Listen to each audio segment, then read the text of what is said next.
Very good evening to you all. Good evening, everybody here as well. And we have the usual format for this winter retreat time. We'll have some time to meditate together.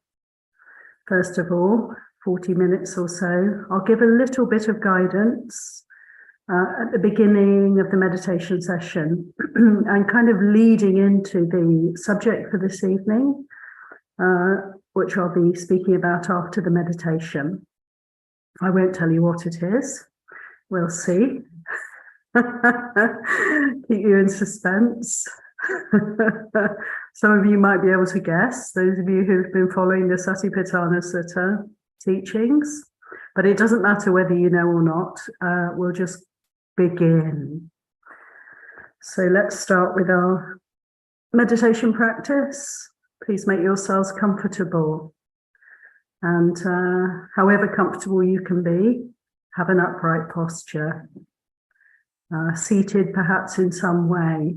And we can bring our attention to the posture, first of all, to feel out what is an upright and an energized posture that is also paradoxically, perhaps a little bit paradoxically, very relaxed. And this is so possible, isn't it? Because actually, the more correct our posture is, the more upright we can be, the more relaxed we can be. Because the skeleton will hold the body, and the muscles, especially the arms and the legs, the shoulders and the hips, can relax, can let go of any tension. So it's good to feel out these big muscles of the torso, shoulders, the hips, the belly also. Just see how there may be some holding in these areas, and through paying attention really, to see how we can relax. The sense of softening, releasing, letting go. As the skeleton, the spine, the hip bones align in such a way that we are sitting up. So there's space for all the organs of the body, within the belly, within the chest, to have space. No constriction anywhere. The head sitting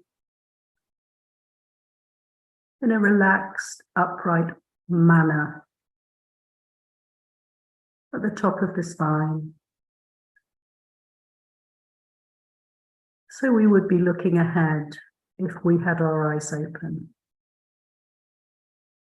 Feeling out the body in these ways, setting the scene for our practice, giving the body the best.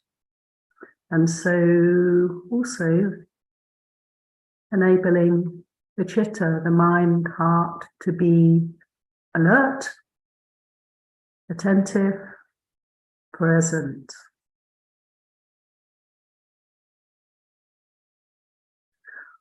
And I'd like to give just a few suggestions for this practice time in the way of contemplations as we sit, as we attend to this body, to this breath.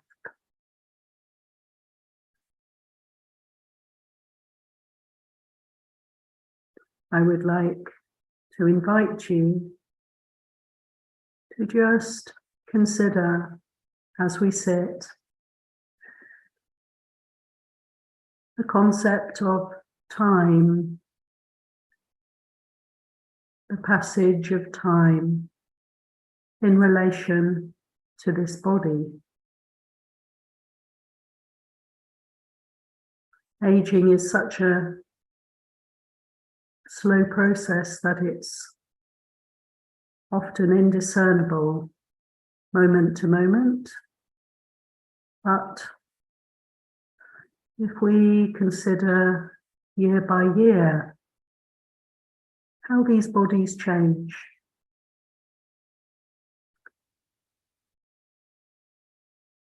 let's just consider, how was this body at birth? This same body, however many years ago. We may not have a memory of being embodied at birth, but we know what babies look like. Newborns, many of us, most of us have seen. We were once that.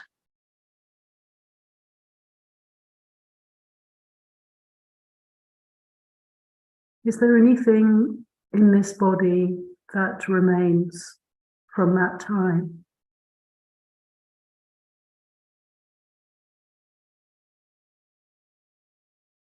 Do we have any memory of being very small, incapable of walking, incapable of sitting up, not even able to lift our heads up? Can we feel that? Different proportions, great big head, little chubby limbs. All we could do was thrash about, prone. Some people can remember these things.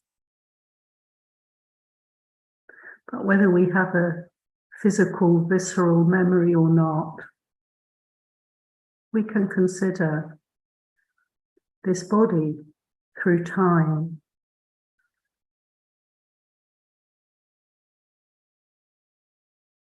Body of an infant, of a toddler.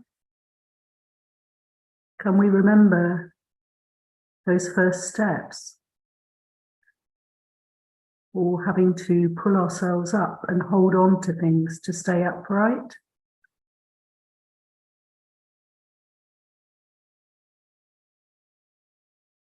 Can we remember how this body used to run around, fall over a lot, and have grazes on its knees and elbows? Perhaps most of us might remember that. Or perhaps we might remember our first time on a bicycle. How was the body then? How did it feel?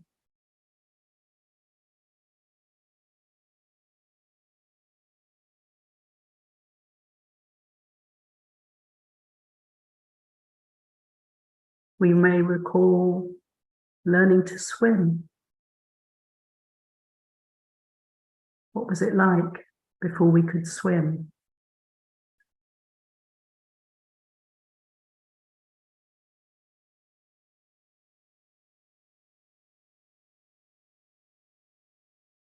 And as the time comes closer to the present, the memories are more easily accessible. We can all remember puberty, when we started to change physically in ways that were quite, in some ways, challenging, perhaps.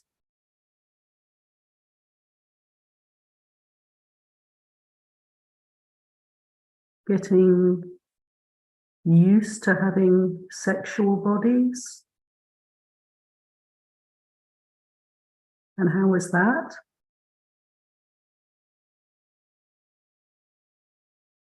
We may remember how important it seemed, this body, at certain stages, how it looked, comparing it to other bodies.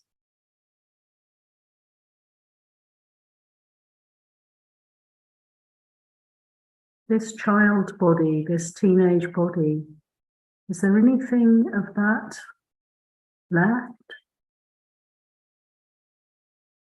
Is there any part that remains?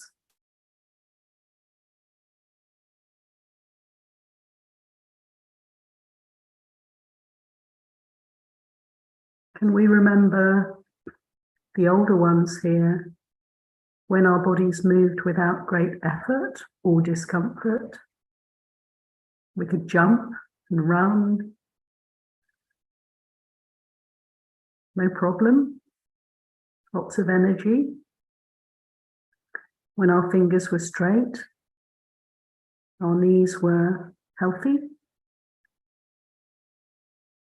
We didn't have aches and pains. We would not have known anything about that.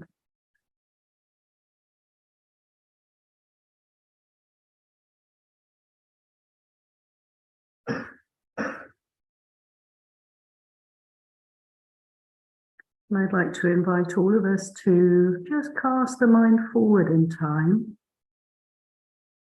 and consider how this body is moving, how this body is aging. How is it going to continue?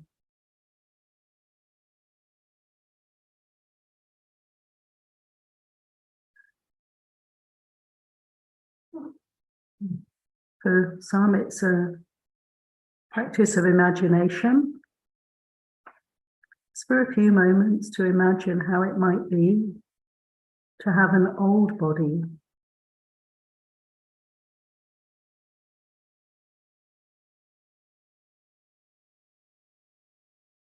For some, it's in process, and we can consider how it's going to unfold over time. The bits that have started to sag and droop will continue to do so. The weakness will grow. The joints will get stiffer and perhaps more painful, swollen, or even distorted, so that our function in the hands or the feet, knees, shoulders, the hips may not be so easeful.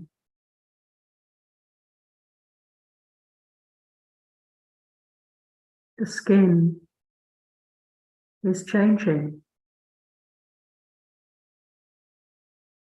Imagine how the skin will continue to change and become thinner, blotchy, wrinkled, sagging.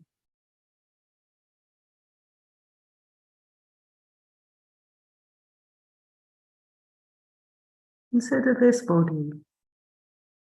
Imagine this body changing in this way over time. Aging.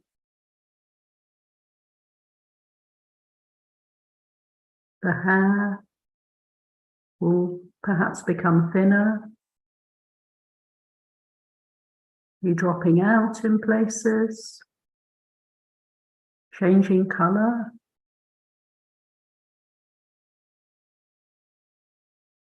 The eyes deteriorating, the hearing diminishing, the taste and smell fading.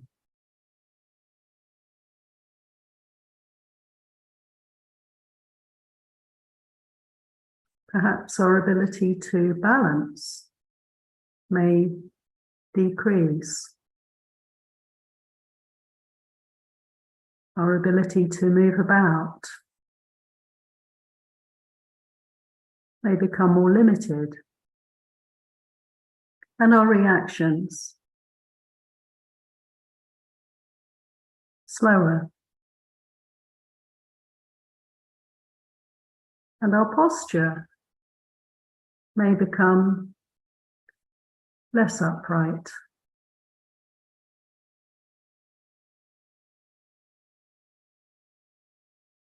And our sense of touch may become duller. See if you can follow through the inevitable changes ahead.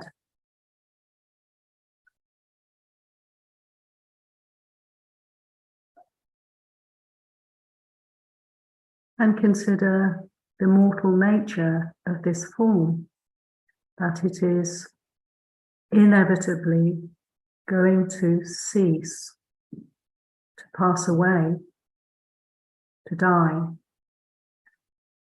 And we imagine ourselves taking our last breath, eating the last meal, and perhaps we might be lying in bed, very weak, nothing else to do, just to be present, breath by breath.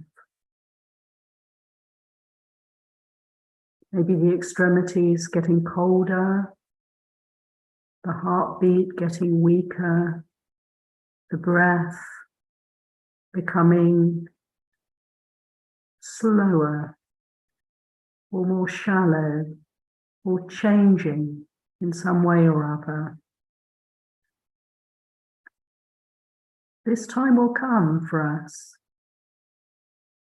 We can kind of rehearse, familiarize ourselves,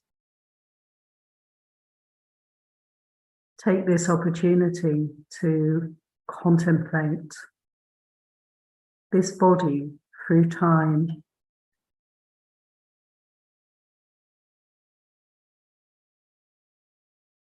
The nature taking its course, natural unfolding. So I'd like to invite you to continue meditation, and if you'd like to continue to consider this particular contemplation,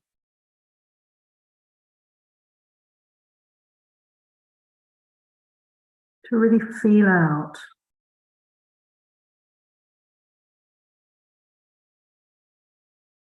how it goes.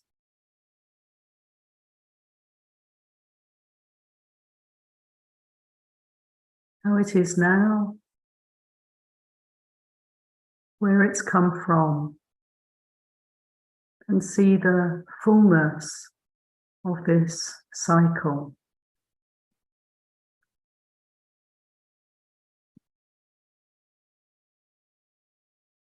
Breath by breath, taking the attention around the body, inside and out, considering the changes that have happened, that are happening, and that will happen in every part of the body. And I'll ring the gong in about 20 minutes or so.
So we can just gently, when you're ready, opening the eyes and feeling free to have a good stretch, to move about if you need to move about, to be comfortable.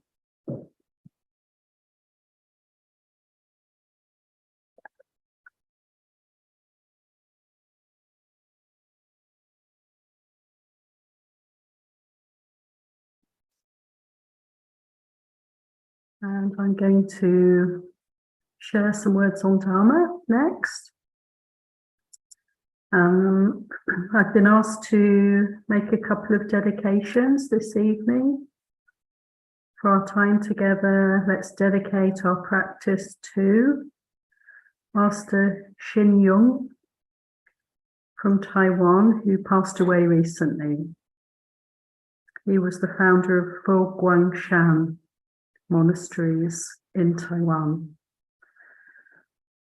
In respectful memory of the Master, and also, as many of us are aware, there's been a huge earthquake, hasn't there, in Turkey and Syria, and so many people adversely affected, people who've been killed, people very impacted by this. It's hard to imagine the extent of the human suffering here, so we can consider and share merits and think of those people and all those animals and other beings there. And so before I speak on Dharma, I'd like to pay respects to the Buddha. Namo tassa bhagavato arahato samma sambuddhassa. Namo tassa bhagavato arahato samma sambuddhassa. Namo tassa bhagavato arahato samma sambuddhassa. Buddhang dhammang sanghang namasami.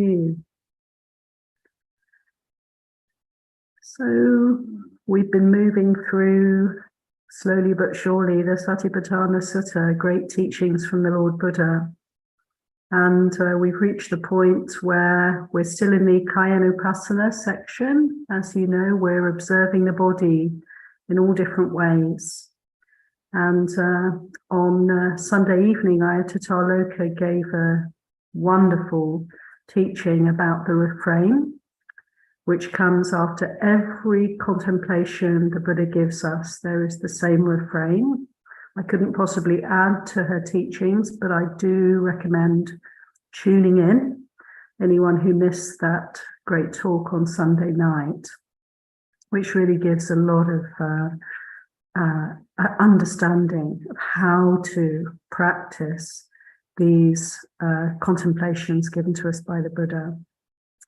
So this next section is the cemetery or charnel ground observations.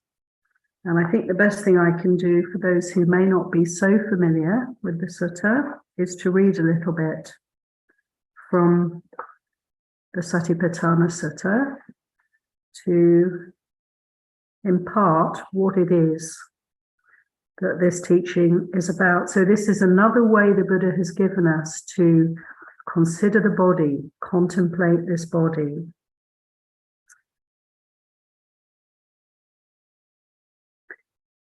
As though one were to see a corpse thrown aside in a charnel ground, 1, 2, or 3 days dead, bloated, livid, and oozing matter.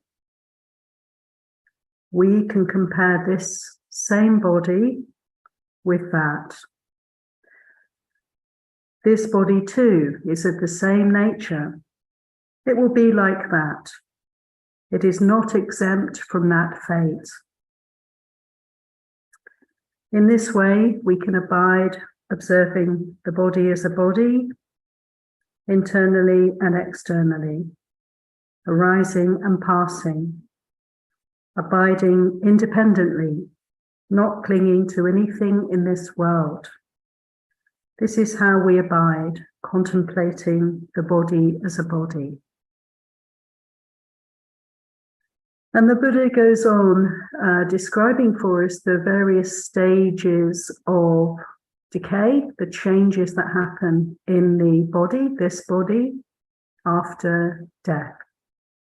He says, again, as though we were to see a corpse thrown aside in the charnel ground, being devoured by crows, hawks, vultures, dogs, jackals, all various kinds of worms. We can compare this same body with that. This body too is of the same nature. It will be like that. It is not exempt from that fate.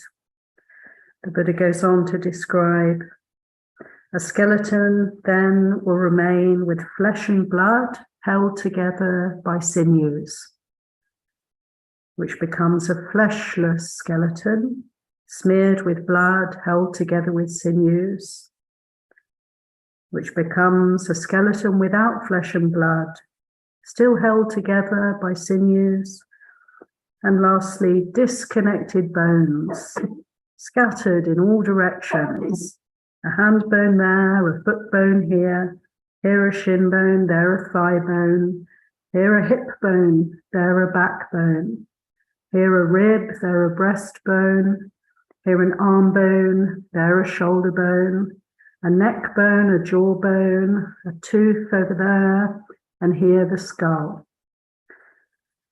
In this same way, we can consider this body too is of the same nature. It will be like that. It is not exempt from that fate. And finally, the Buddha describes, after some time has passed, then the bones will be bleached white, the color of shells. Bones heaped up, more than a year old. Bones rotted and crumbled to dust. And in the same way, we can consider that these bodies have the same fate. They will, at some point in the future, be just like that, until there's absolutely nothing left at all. So these charnel ground contemplations, there are 9 different stages of the description that the Buddha gives of the changes that happen after death. And I guess in the time of the Buddha, it must have been fairly common that bodies would be discarded in that way, left out in nature. I know in the Tibetan tradition, they have the sky burial, don't they? And the body is kind of chopped up and put out for the vultures and other beings to devour it, which is really sensible when you think about it. It's a really good gift to nature to let the body be food, just as we spend our lives eating all sorts of other beings.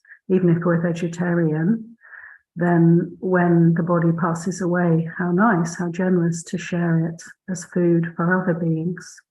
But mostly we don't do that. We burn bodies, don't we? Or we bury them in the ground, which is another way of doing that. We cremate, we bury, we have different customs, but presumably at the time of the Buddha, there would be these places, and actually the monks could go there, people could go and meditate. In Thailand, we've got, we have stories of monks not so very long ago going to the charnel grounds to contemplate the bodies that are left there before they're cremated. And people also, of course, attend open-air cremations in Asian countries, and they have the chance to see the bodies burning up, and so on. So these ways of contemplating would have been very doable at the time of the Buddha.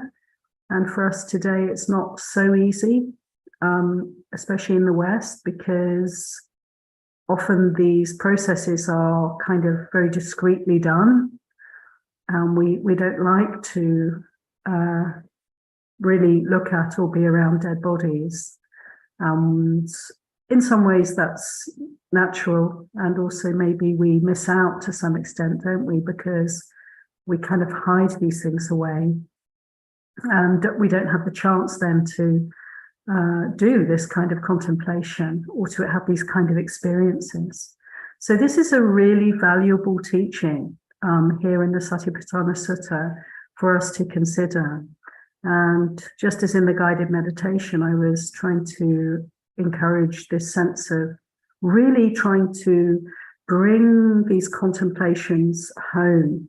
So this body, this one is aging, this one is going to go through death, and it will decay and disappear eventually in just these ways. And why would we want to think about that instead of just being in the present moment? Present moment awareness, is that not enough? Present moment awareness is wonderful, but we can actually benefit, the Buddha's telling us, from considering the body in all these different ways. What is the benefit of these charnel ground or these cemetery contemplations? There are so many benefits. We can try it out for ourselves and see. There's a strong encouragement when we consider the aging and death of the body to let go of identification with it. There is the sense of the kind of repulsiveness of the body, isn't there? When we think about dead things, consider them, the mind actually wants to sort of shy away. I noticed that myself. Don't really want to go there. Also, for me personally, to consider this body aging, like I was just doing while we're meditating, there can be a feeling of great sadness. I don't know if any of you felt that. A feeling of sadness, it's kind of tragic. And yet, that feeling of sadness and sorrow for this body is actually surely an indicator that there's attachment. There's attachment to this form. And so when we contemplate the aging and the death of the body, we get a chance, we get the opportunity to focus on, to see, to feel out, don't we, our attachment to this body, which is surely something we want to be free from. We want to investigate. We want to understand. And in investigating and understanding this, we can let go. So the sense of identification with the body is a source of great suffering for us. If we don't work with this and appreciate this issue while we're alive, while we're well, while we're healthy, while we're young, then as we get older, and particularly when it comes to the time of death, then it's going to be very traumatic for us. Can we spare ourselves that trauma? Can we allow ourselves to prepare? So one of the other benefits of these kind of contemplations, we can call them charnel ground contemplations, we can call them death contemplations. One of the big benefits is this sense of disidentification, and also the opportunity to prepare, to be ready, to have a curiosity about the whole process. It can be an opportunity to develop this enlightenment factor, can't it, of Dhamma Vichaya, investigation of Dhamma. If we put this to the fore, if we have this as our priority, then we become more curious than afraid, don't we? We're more interested than wishing to turn away from this reality. And we're, instead of facing trauma, we're going to be deepening our practice, taking the opportunity that death gives us to really very fully and completely let go There's also, for me, a big benefit here in this type of contemplation of death, and also the process of bodily change all the way through old age to death and beyond, to the decay of the body.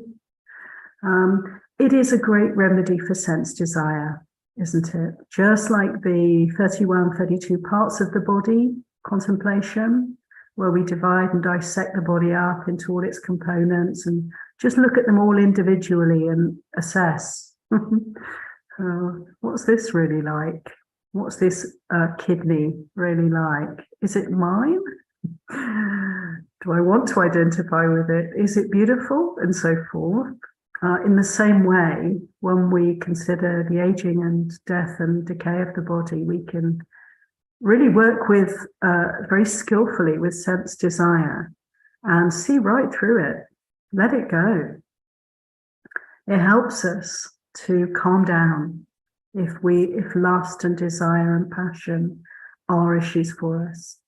And there's wonderful stories and poems from the monks and nuns at the time of the Buddha, many references to the body and the suffering that we have when we identify with the body, and ways in which arahants became arahants through contemplating death, contemplating corpses in the charnel grounds, and recognizing the peril, in a way.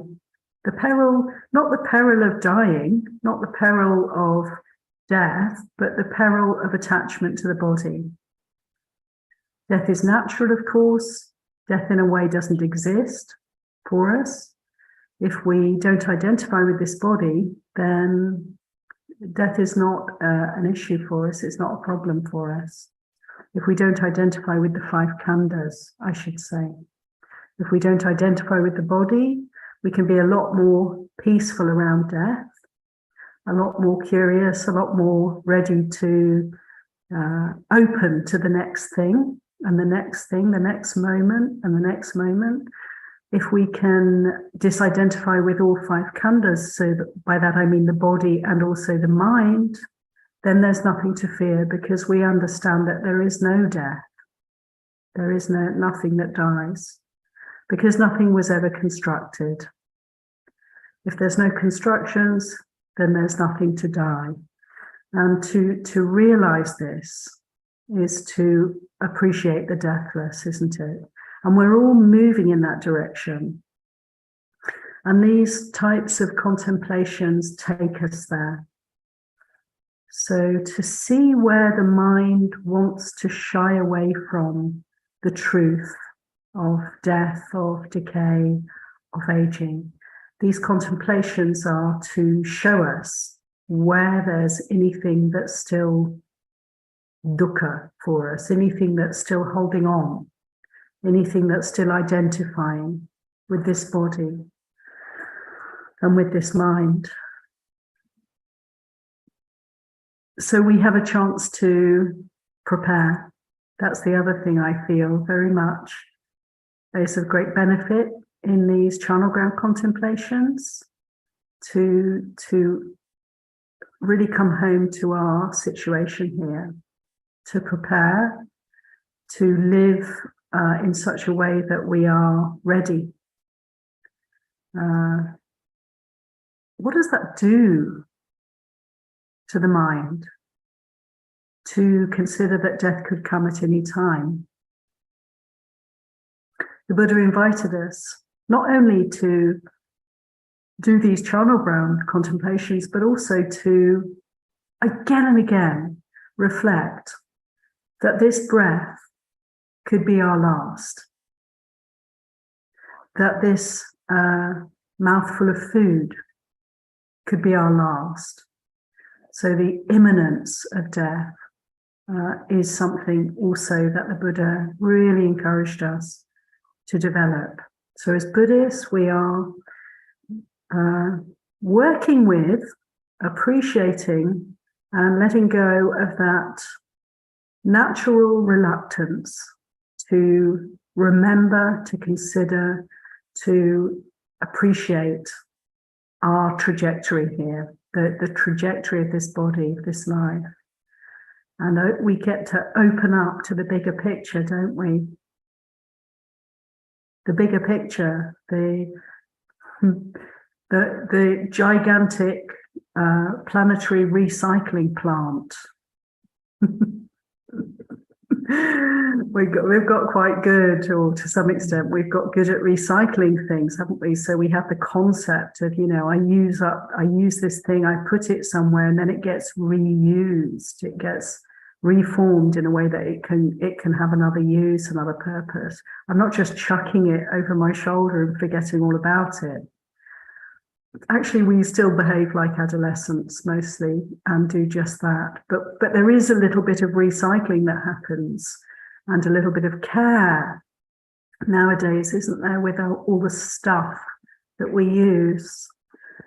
Just appreciating that these bodies are exactly the same. This body, this form is going through this particular process of being a body, and then death will come soon enough, and it will turn into something else. It will break up, and it will be nourishment, and it will be kind of moving into other forms over time. And how wonderful, how natural, how ludicrous to consider that it might be the same for any two moments together. And how ludicrous to feel badly about its breaking up, really.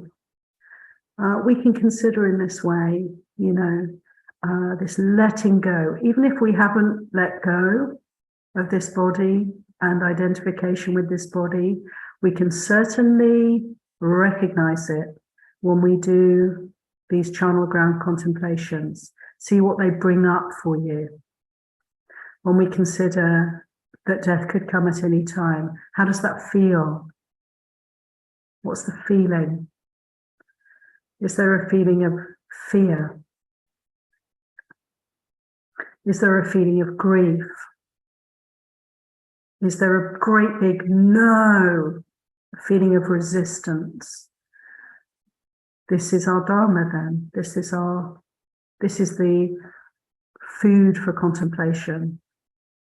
This is what we need to consider. It's bringing it home, the reality of this process. And as we do this, from day to day, over months, weeks, years, over a lifetime, we can really notice that we get to make peace with this process. And it's almost like stepping back from the individual, which is always a tragedy. The individual, the realm of me. It's always it's a story with a very sad ending. But we get to step back from that, and we get to see the bigger picture. The inevitability of death, death leading to birth, death and birth, death and birth. This incredible process of change. Can we flow with that? Instead of resisting that, we get to flow with that, don't we? The more we can work through the resistances, the fears, and the holding on to this body, this mind.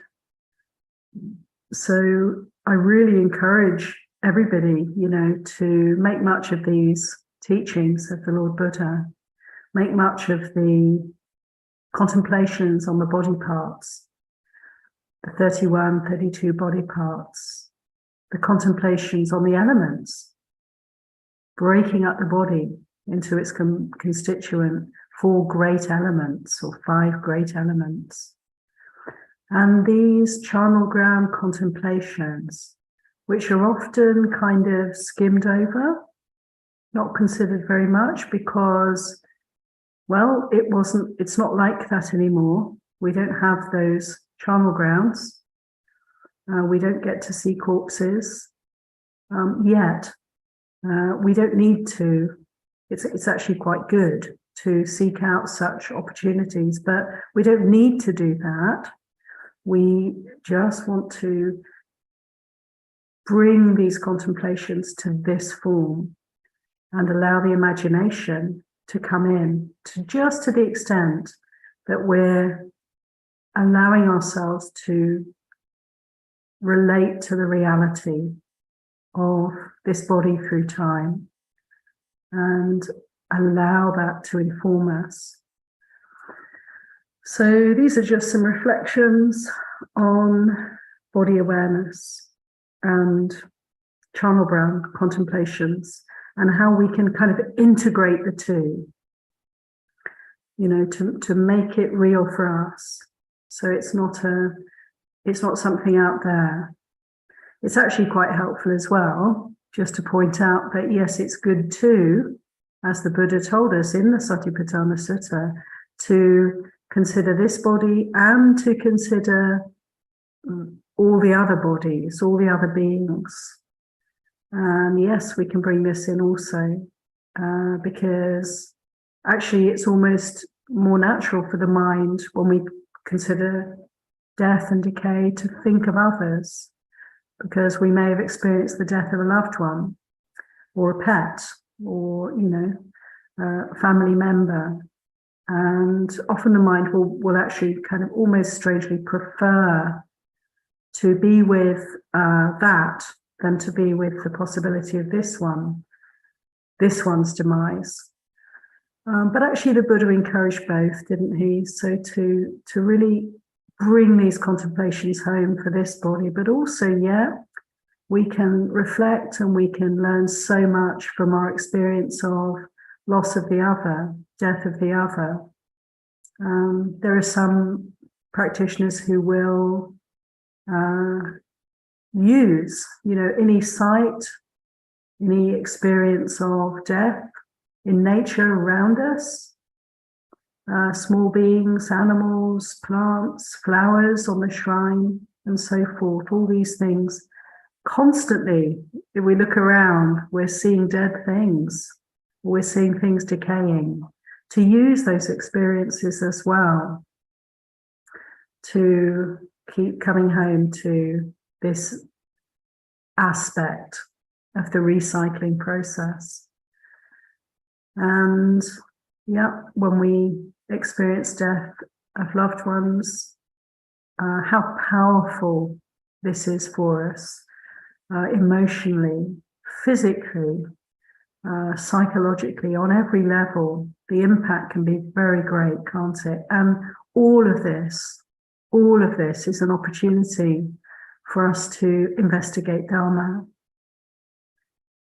with great compassion, you know, but also with a willingness to understand dukkha, the dukkha here, and in understanding the dukkha here, to allow for the letting go, you know, to disidentify, to let go of our attachments, to free the heart, to free up. These spiritual opportunities, these experiences, these beings who are our teachers, who are our Devadutas, who are the heavenly messengers for us, those who die before we do, those who get sick, those who are aging around us. Let's open our eyes, open our hearts, and really see, empathize with, compassionately observe, and taking it all in. We can get wise before we get old. You know, we don't have to be getting old ourselves right now. Well, we're all getting old, of course, but we can feel when we're young that, you know, this is all very far in the future somewhere, you know. It's wise. It's really a very good idea for even the young ones to open up to this, open up to these contemplations. And it's interesting how for young people it's even more difficult to work with the resistance that can come up when we contemplate death. All the more beneficial, all the more powerful as a practice then. But I'm aware of this. I'm aware that we used to get school visits when I was in monasteries in the UK, and the kids would come and we'd take them into the chapel of rest. And sometimes there would be a body in the chapel of rest, not very often actually, but there was always the skeleton. And we, use the skeleton as a sort of springboard for some Dharma teachings, and start to talk a little bit about aging, death and decay. And you could literally see teenagers, school kids just backing off, recoiling in horror. And you'd have to gauge, how much could be said that would be useful. And then it was inevitably not very much, just a little touching in, but how valuable. And particularly asking the question, anybody in this class, anybody in this group, has anybody lost a family member? Has anybody experienced death in their family? And inevitably, a few hands would go up, and a sense of that's good for that group to recognize this, because kids often, if somebody has passed away, they don't have a chance to really process it because nobody wants to know. It's not something that the other kids will talk about very much, and it may be that the adults around them also don't want to talk about it with them. I think they're protecting the child, perhaps. But what children really need when they've lost a brother or a sister or a parent is a chance to express how it is, isn't it? And the chance to be heard, and to know that perhaps others have had the same experience. So kids would put their hands up and they'd be looking at each other, and the sense of relief and the sense of connection would be quite palpable. So it's never too early to open the heart to the life cycle, the birth, youth, middle age, aging and death. And it doesn't matter how young a person is, the Buddha's teachings are helpful, even in this regard, to be able to just open and not be afraid, isn't it, to talk about or to acknowledge that loss is around us, loss is everywhere, people are dying all the time. So, yep, it's good to, I would say, bring these contemplations here and really make this body our main kind of lens through which we can contemplate death and decay in life and decay after passing away. Imagine these bodies, imagine their trajectory. Let it be a source of rich Dhamma for us, and also consider all that we see of death, all that we experience of death around us, and let it be not merely a source of grief and sadness and loss, which of course it is, that's part of it, quite naturally, but also, and more importantly, a source of wisdom, of compassion, of liberation for the heart. Everyone. Sadhu, sadhu, sadhu.